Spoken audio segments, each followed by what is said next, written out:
腹ペコの皆さんこんばんは。 PP クッキングスタジオのジャンビーと申します。本日は塩むすび作っていこうと思いますが、炊飯ジャーで作っていくのは何か味気ないですよね。ということで今回は土鍋を使って塩むすび作っていこうと思います。ポイントさえ押さえれば土鍋で炊くのもすごく簡単なんで、皆さんぜひとも試してみてくださいね。というわけで早速レッツクッキング。 PP クッキングスタジオ。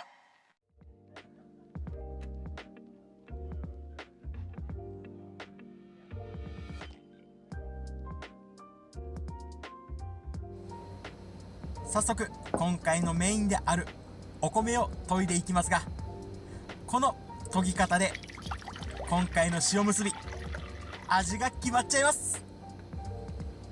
お米は傷がつかないようにざるに入れて丁寧に扱います。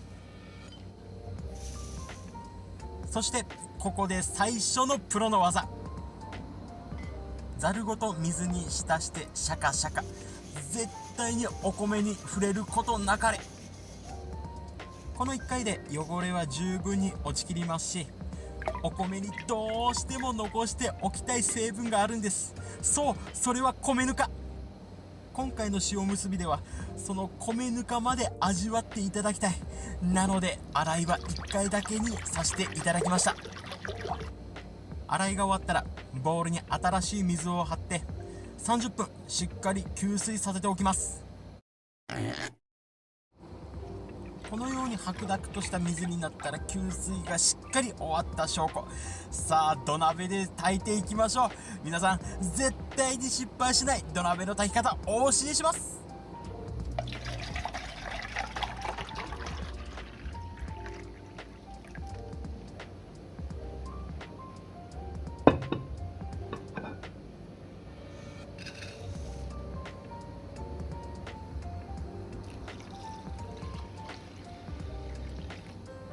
ここでワンポイント、艶出しの日本酒、そして塩を一つまみ。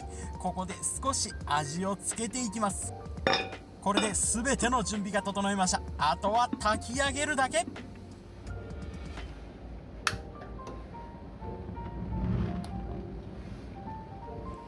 今回は3合と量が少ないので沸騰するまで中火、沸騰したら弱火で15分炊いていきます。途中弱火に落としても必ず吹きこぼれてくると思いますが、美味しいご飯のためです。ここは吹きこぼしましょう。心配なら見守り続けましょう。美味しくなる科学的根拠はありません。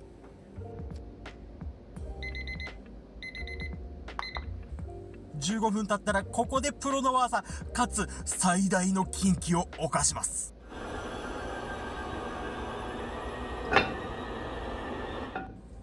炊き上がったら蓋を少しだけずらしてすぐに水分チェック。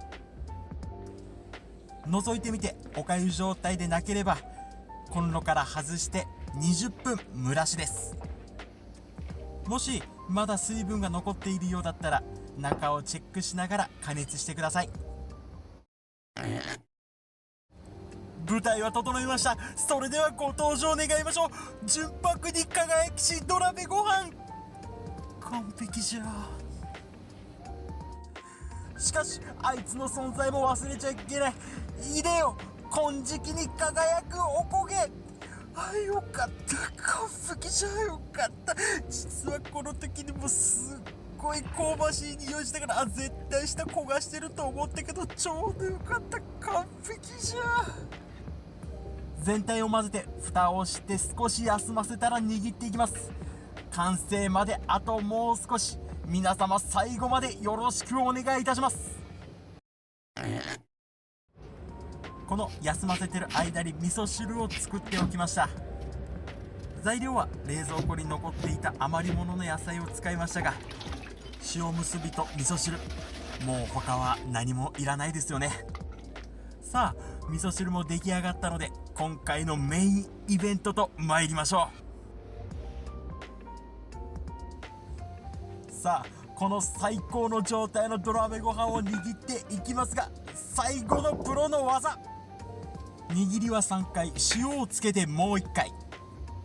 炊飯ジャーのお米に比べて土鍋のお米はもっちりふっくら炊き上がります。なのでやたらめったら握らずに最小限で握る、これが僕の考える最強の土鍋の塩握りの握り方です。そして米ぬかがここで真の力を発揮します。いろいろな栄養素が含まれていますが、米ぬかの中には油分が含まれています。そう、冷めてももっちりふっくらが維持されるんです。なのでこれから塩むすびをするときは米ぬかは残して炊いていってくれたら僕はすごく嬉しいです。と、なんかいいこと言ってます的な雰囲気出しながら完成。早速実食いってきます。 PP クッキングスタジオ。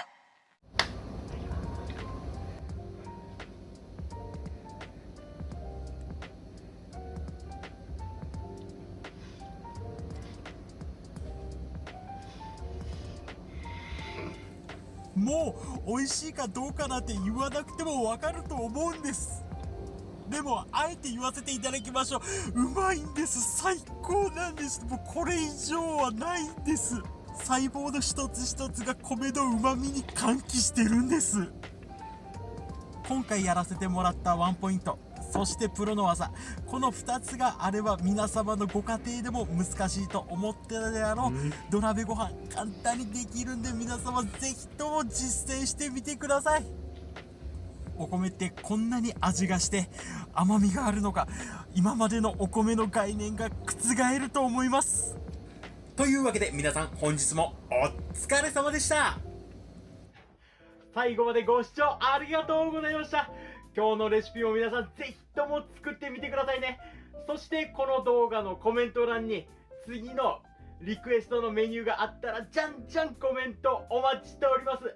もしかしたら次の動画は皆さんのそのリクエストメニューが動画化されるかもしれません。ぜひとも皆さんよろしくね。ってなわけでね、今日の動画はこの辺で、また皆さん次の動画でお会いいたしましょう。皆さん次の動画もどーんめってい。皆様次の動画もよろしくお願いいたします。それじゃあね。